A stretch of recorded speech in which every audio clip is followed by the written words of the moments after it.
அனைவருக்கும் வணக்கம். இன்னைக்கு நம்ம முக்கியமான ஒரு 2 ஸ்தலங்கள் பார்க்க போறோம். பரிகார ஸ்தலங்கள் தான்.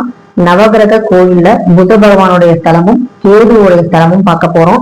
புத பகவானை நம்ம வணங்கும் போது என்ன நமக்கு நன்மைகள் கிடைக்கும் அப்படின்னா, தொழில்ல முன்னேற்றம், கல்வி நல்லபடியா கிடைக்கும். அதே மாதிரி வியாபாரத்தில் விருத்தி, குழந்தை பேரு, திருமண தடை இருக்கிறவங்களுக்கு திருமண தடை அகலும். அதே மாதிரி நமக்கு நரம்பு சம்பந்தப்பட்ட நோய்கள் இருந்தாலும் அதுவும் விலகும் அப்படிங்கிறது தான் இந்த கோவிலோட பெருமைகள். கேது ஸ்தலம் அப்படின்னாலே தெரியும். ராகு கேது தோஷம் இருக்கிறவங்க கண்டிப்பா இந்த கோவிலுக்கு போறது ரொம்ப நல்லது. இந்த கோவிலுக்கு நாங்க சமீபத்துல தேய்பிரை சஷ்டி அன்னைக்கு சனிக்கிழமை வைத்தீஸ்வரன் கோவிலுக்கு போகும்போது அப்படியே இந்த கோவிலுக்கும் போயிட்டு வந்தோம். ஒரு கோவிலுக்கு போகும்போது இன்னொரு கோவிலோட ஆசீர்வாதம் கிடைக்கும். ஒரு கோவில் அந்த கோவில் போகும்போது இன்னொரு கோவிலோட ஆசீர்வாதம் கிடைக்குது. அது போயிட்டு வந்ததுக்கு அப்புறம் தான் அந்த கோவிலோட சிறப்புகள் நமக்கு தெரிய ஆரம்பிக்குது. அப்படிப்பட்ட ஒரு சிறப்பு வாய்ந்த கோவில். 21 தலைமுறை பாவங்களை நீக்கக்கூடிய இந்த புத பகவானுடைய ஸ்தலத்தை பற்றியும், இதுல ஏற்றக்கூடிய 17 தீபங்கள் பற்றியும், அதனால என்ன நன்மைகள் கிடைக்க போகுது, அது மட்டும் இல்லாம புத பகவான் கோவில் இருக்க பிள்ளை இடுக்கி அம்மனால குழந்தை பேறு பெற்றவர்கள் ஏராளமானவர்கள், அதனுடைய ஒரு வரலாறையும் இந்த வீடியோ பதிவை பார்க்க போறோம். குபேர சம்பத்து அருளக்கூடிய இந்த புத பகவானுடைய திருத்தலத்தையும் கேது ஸ்தலத்தையும் இப்ப நம்ம வீடியோக்குள்ள பார்க்கலாம். ஸ்கிப் பண்ணாம பாருங்க. உங்களுக்கு இதுல ஏதாவது ஒரு வகையான தகவல் பயனுள்ளதா நிச்சயமா இருக்கும்னு நான் நம்புறேன். வாங்க வீடியோக்குள்ள போகலாம். திருவெண்காடு புத பகவானுடைய ஸ்தலம் வைத்தீஸ்வரன் கோவில் இருந்து கொஞ்சம் தூரத்திலேயே இருக்கு. திருவெண்காடு அப்படின்னாலே புத பகவான் தான் ஞாபகத்துக்கு வருவாங்க. அதாவது புத பகவான் என்ன சொல்லுவாங்கன்னா, ஆணும் இல்லாம பெண்ணும் இல்லாம இரண்டும் கலந்த திருநங்கை கோலத்துல இருக்கக்கூடிய ஒரு கிரகம் சொல்லுவாங்க. ஆனா புத பகவான் இந்த திருவெண்காட்டுல ஆண் வடிவத்துல நமக்கு காட்சி அளிக்கிறாங்க. உள்ள போகும்போதே அந்த இடது பக்கம் தான் புத பகவானுடைய ஸ்தலம் இருக்கு. ஆனால் நேரா நம்ம முதல்ல சிவபெருமானையும் அம்பாளையும் வழிபட்டு வந்ததுக்கு அப்புறம் புத பகவானை போய் வழிபடுறதுதான் சரியான முறை. சிவபெருமான் மூலவர் இங்க ஸ்வேதாரண்யேஸ்வரராகவும், அம்பிகை பிரம்ம திவ்யாம்பிகையாவும் இங்க நமக்கு அருள்பாலிக்கிறாங்க. விநாயகர் பெருமான் இருக்காரு, பெருமாள் இருக்காரு. இங்க 21 தலைமுறையான நம்ம செய்த பாவங்கள் தீர்வதற்கான ருத்ர பாதம் இங்க இருக்கு. இது ரொம்ப ரொம்ப விசேஷமானது இந்த கோவில்ல. காளி இருக்காங்க. புதன் சன்னதிக்கு போகும்போது நம்ம அங்க விளக்கு கடைகள்லாம் இருக்கு. அங்க எப்படி விளக்கு தராங்க அப்படின்னா, பச்சை திரி போட்டு நமக்கு பச்சை பயிர் விளக்குல போட்டு நமக்கு கொடுக்குறாங்க. ஒரு தட்டுல 17 விளக்குகள் இருக்கும். இந்த 17 விளக்குகள் எதை குறிக்குது அப்படின்னா, ஒருத்தவங்க வாழ்க்கையில அவங்க புதன் திசை அப்படிங்கிறது 17 வருடங்கள் இருக்குமா. அதை குறிக்கிற வண்ணமா புத பகவானுக்கு இந்த பச்சை பயிறு பச்சை திரி போட்ட 17 விளக்குகள் ஏத்துறாங்க. நீங்களே பாருங்க எவ்வளவு விளக்குகள் எரியுது அப்படின்னு சொல்லிட்டு.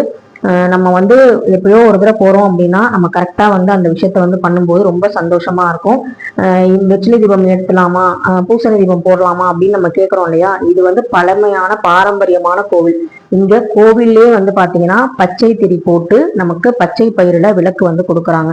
இது நிறைய பேர் நம்பிக்கையோட ஏத்துறாங்க.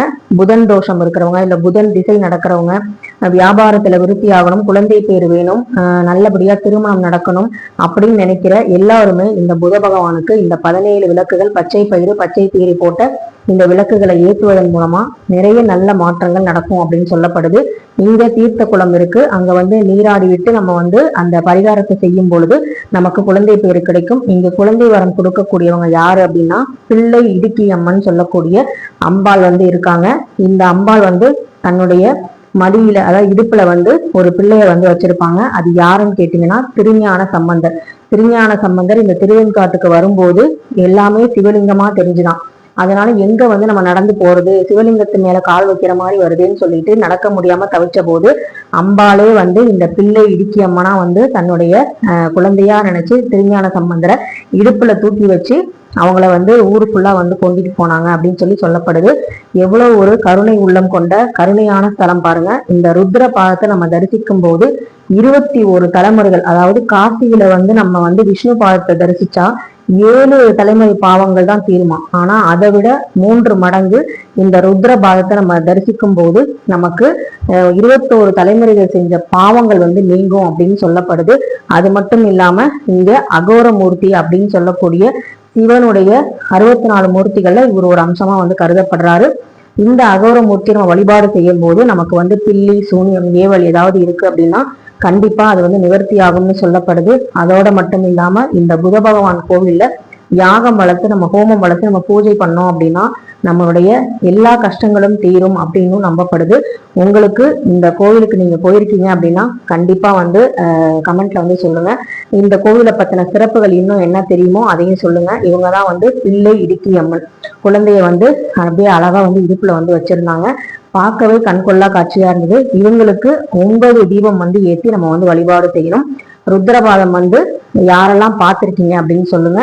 ரொம்ப வந்து மனசுக்கு நிறைவான ஒரு கோவில், புதன் கோவில். இந்த புதன்கிழமையில உங்களுக்கு நான் இந்த ஒரு விஷயத்த ஷேர் பண்ணதுல எனக்கு ரொம்ப ரொம்ப சந்தோஷம். இந்த மணி பக்கத்துல அந்த முருகன் ஸ்தலம் வந்து இருந்தது. அங்க வெற்றிலை தீபம் அன்னைக்கு தேய்பிரை சஷ்டி அன்னைக்கு ஒருத்தவங்க வந்து போட்டிருந்தாங்க. முருகப்பெருமானையும் நல்லபடியா வணங்கிட்டு அங்க இருந்து அடுத்தது நாங்க போன இடம் எதுன்னு பாத்தீங்கன்னா கேது ஸ்தலத்துக்கு தான் போனோம்.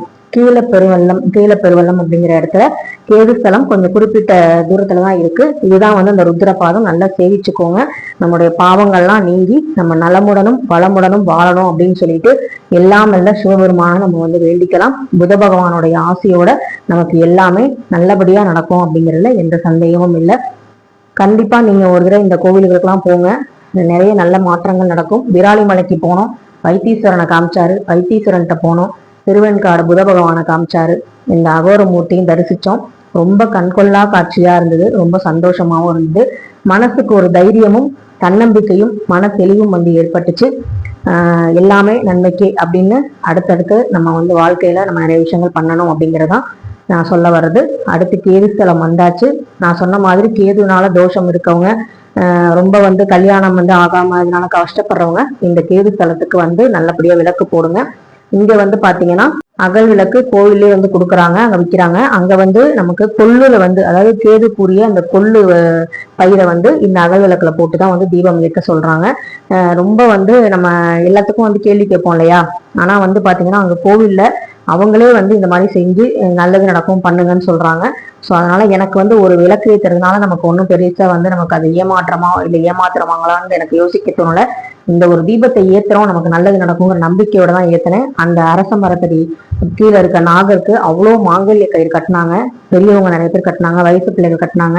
ஏன் கட்டினாங்கன்னு கேட்கும்போது அங்க வந்து திருமணம் ஆகாத பெண்களும் திருமணம் ஆகிறதுக்காக காத்துட்டு இருக்கவங்களும் இங்க வந்து அந்த மாங்கல்ய கயிறு கட்டும் போது நாகருக்கு கண்டிப்பா வந்து திருமணம் வந்து கைகூடும் அப்படின்னு சொல்லப்படுது. கேதுவை நல்லபடியா தரிசனம் பண்ணிக்கிட்டு அங்க உள்ள வந்து நாகநாத சுவாமி தான் வந்து நமக்கு வந்து மூலவர். அவங்களை நல்லபடியா வந்து வணங்கிட்டு வேண்டிட்டு வந்தோம். ரொம்ப சந்தோஷமாவும் மனசுக்கு நிறைவாகவும் இருந்தது.